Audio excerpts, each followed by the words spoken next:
Welcome to NJ Ghana Radio and A2 TV.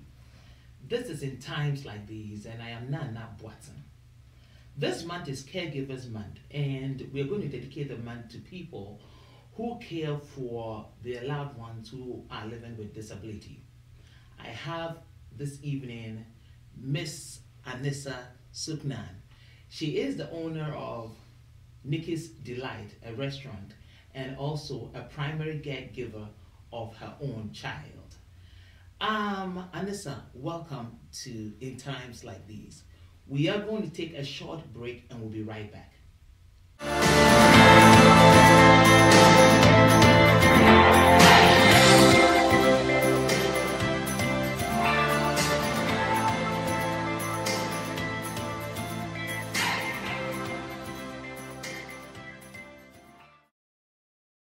As I was saying, we have Anissa in our midst who has a child who lives with a form of disability.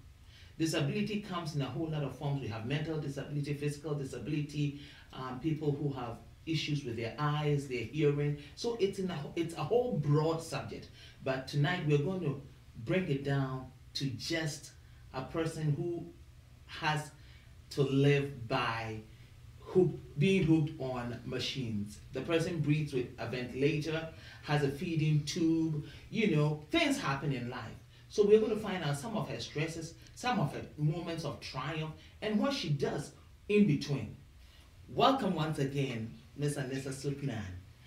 Thank you for having me. You're always welcome, my dear. So, how do you, when did you find out you are going to have a child like what you have? When I was 6 months pregnant, I found out that he was going to be born with disability. So what did you do? Were you in a state of shock?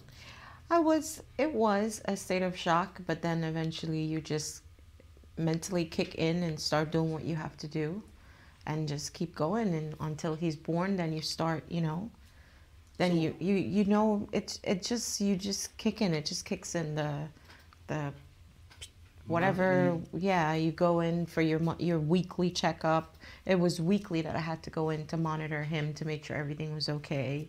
And I would the stress goes away for some reason, and you just focus on what you have to do. So when you found out, fast forward, when you gave birth to the kid, were you expecting what you're seeing today? No. What were you expecting? I was expecting it to be a little less of what we had to go through. But after I had him, it was just went straight to the hospital. He was on a lot of machines. They did surgeries after 21 days, him being on a machine. He was on a machine that came out from his neck. So it was a heart-lung machine that was doing everything for him because his heart and his lungs were bad. So it was just one step after another. And at that hospital, he stayed there for 5 months. They said after 5 months, they gave up on him. They said he wasn't going to survive. And then the doctor who was there that after the 5 months transferred him over to Children's Hospital of Philadelphia for a heart-lung transplant. So he was on a heart-lung transplant list for about 5 months. But when he went over there, they started doing different things with him and treating him for pulmonary hypertension, which is what he developed with the heart-lung being bad. So after they started treating him, he got better and better where he could come off the transplant list. So back to when you gave birth, did you have a natural birth or a C-section? I had a C-section. And so you have you've just had a C-section. Yeah. You have a child that is sick. Yeah. What were the emotions you were going through? When did you see your child? Give us a little bit. I was in the hospital. They took him right away to another hospital the same night he was born. He was transferred to St. Christopher's. I didn't see him. I was in the hospital We had him on Friday, Saturday, Sunday. It's when I saw him, because the hospital did not want me to leave. They wanted me to stay, like at least a week, and I couldn't. I had to go see him, because I didn't care about how I felt. I didn't care about me. Just wanted to see my son. I just wanted to go see him, because I think him hearing me, my voice, he would have kept, so going, yes. Wow. So when you saw him, I mean, you've come from your situation, Yeah. having all the wounds and everything, and then behold your kid. Yeah. How did you feel seeing him hooked onto all these machines you're talking about? It was scary, and not ever being in a hospital, not ever being, in that kind of environment. It was shocking at first, but I think once you see your kid, and it's like you just have to keep going. It's just that strength comes in you, where it's like everything you're seeing, you're not seeing it. You're just seeing your kid. You're just seeing that little baby that's sitting there, and you have to keep going. It's just, I don't know. It's just that strength that just comes over you, and it's like you're the machine for him. Yeah. Yeah. What kind of disability does your loved one have? He has heart-lung problems, so his lung is undeveloped. He's been on a breathing machine from the day he was born till now. He does not eat anything by mouth, because he aspirates into his lung. So he's on a feeding tube as well. So he gets feeds through the tube a certain amount of time. And he has heart problems as well, which is pulmonary hypertension. So it's a heart-lung disease that he takes medication for. And his limbs are very weak, so he does not walk on his own yet. He walks with holding on to a walker. So that's the disability that I have to deal with every day. Every day? Yes, wow. Every day. So, are you married? No, I'm not. I'm a single mom taking care of my son. Wow. Yeah. So, where is, I'm not trying to pry into your private life, but where's the child's father? The child's father lives in another country. He has left me and my son since he was 5 months old. And he's been in the hospital when he was born. He stayed in the hospital for 2 years. So he stayed at one hospital for 5 months, and then the next hospital he stayed for the duration of 2 years. Well, understand, do you have any resources? I mean, resources, is the government coming in to help, or you have this whole burden by yourself? No, I do not. Everything is covered. All his medical is covered. The Medicaid insurance kicks in because he's a United States citizen. Mm-hmm. So everything is covered. They pay for everything. They cover everything medically wise. So how do you, when you say medical wise, it means that, his hospital visits and stuff is covered? Yes. Do you have any form of nursing, physical? You said his limbs are not good. So do you have any kind of physical therapy, occupational therapy, stuff like that coming in? Yes, they do. They pay for everything. So all you have to do is you have to get your doctor's referral, and you go to the physical therapy. And he also has nursing coverage for 16 hours a day. And then I take care of him for 8 hours a day. Okay. If I heard right, you said your son is hooked onto a ventilator. Yes. And a feeding pump. Yes. Okay. So how does he sleep? He sleeps well. He sleeps, because he's so used to being on a ventilator. Like it's normal for him. Yeah, it's become a normal thing. So, are there any times that you go into this looking at how long? Anyway, first and foremost, how long have you had your son? My son is going to be 17 in 2 weeks on December 14th. Oh, wow. He's going to be 17. So I've been doing this for 17 years. from day one till, yeah.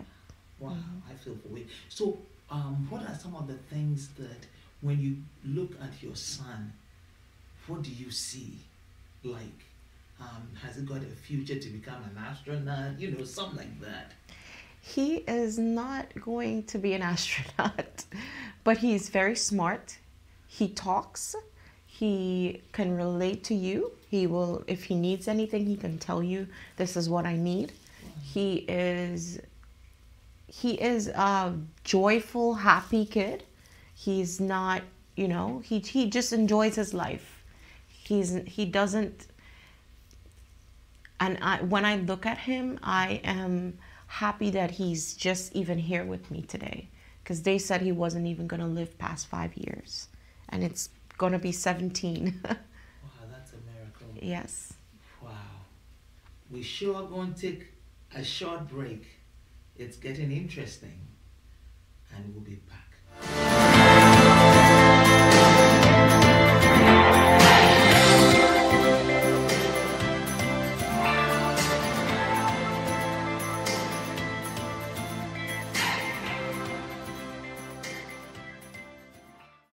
So, Miss Anissa, if you having a kid who is living with a form of disability, and you have to run your own business alongside, you said you have nurses and all these people coming in. He is homeschooled, I perceive. Yes. Okay. Are there days that you feel your privacy has been taken away from you? Because if everybody is coming into your house, how do you deal with your own self? It's a little tough. It gets to you sometimes, but I think once you look at your kid and he's there and you know it's better, it gets easier some days. Some days are very hard and you just deal with it. You kind of push yourself into something that you're passionate about, like my cooking. I've just pushed myself into that more, and then just, Do you have a social life? I do not. Why? Is he taking all your time? It's What is it? it's not that. It's very difficult to have a social life when you have a disabled kid, because it's like you have to be responsible. Okay, when the nurses leave, it's your responsibility. You have to be, you have to be there. You have to take care of him. He's goes to bed. You have to make sure that, okay, if the machine goes off, you have to get up and take care of him. Have you ever thought of putting him in a nursing facility? Because, 17 years, you've done good. Yeah. Have you ever thought about it that, hey, one day I have to put my son in a nursing facility and not feel guilty? As about it? long as I live, my son will stay with me. Wow, that's a powerful statement. Yeah. As long as you live, Yes. that's powerful. Yeah. That's real. Mm-hmm. This is amazing. This is amazing. You look at him, you could never, he would never be the happy kid that he is if I put him in a home. So, do you get any form of housing, helping with your bills? If your son is on a machine 24/7, your power bill will be up the roof. Yeah. Do you get any form of assistance? No, I do not. I can apply. There's things that you can apply for. You can, but it's just a lot you have to go through. And you have social workers coming in and stuff like yes. that? Mm-hmm. Wow. Mm-hmm. Okay. You have made it. Yes. In 17 years. Yes. What would you tell the person out there Mm-hmm. who just gave birth to a child who has a kind of, Mm-hmm. what are you going to tell that person to encourage that person? Let the person know there is a future. Yeah. You can't just throw in the towel and be done. Yeah. What would be something you'd want to look and tell that I person? would tell them that once you have this child, there's a fire that comes up in you. There's a strength that comes up in you. Just hold on to it. Hold on to it, because when you look at your kid, it's just, it comes up, that strength just comes up, and just keep holding on to that strength. Don't give up. There's hard days that's going to come, and there's days that they're going to tell you your son or your kid is not going to make it. But hold on to that strength that comes up in you when you see your child laying in that bed. Just hold on to it. Don't give up. Don't give up. Just keep fighting with that fire that comes up, because it just comes up. You don't even think about the pain that you're going through, if you had a C-section or not. You don't even think about the pain. You just do it. You just do it. Just hold on to that strength that comes in, and don't give up.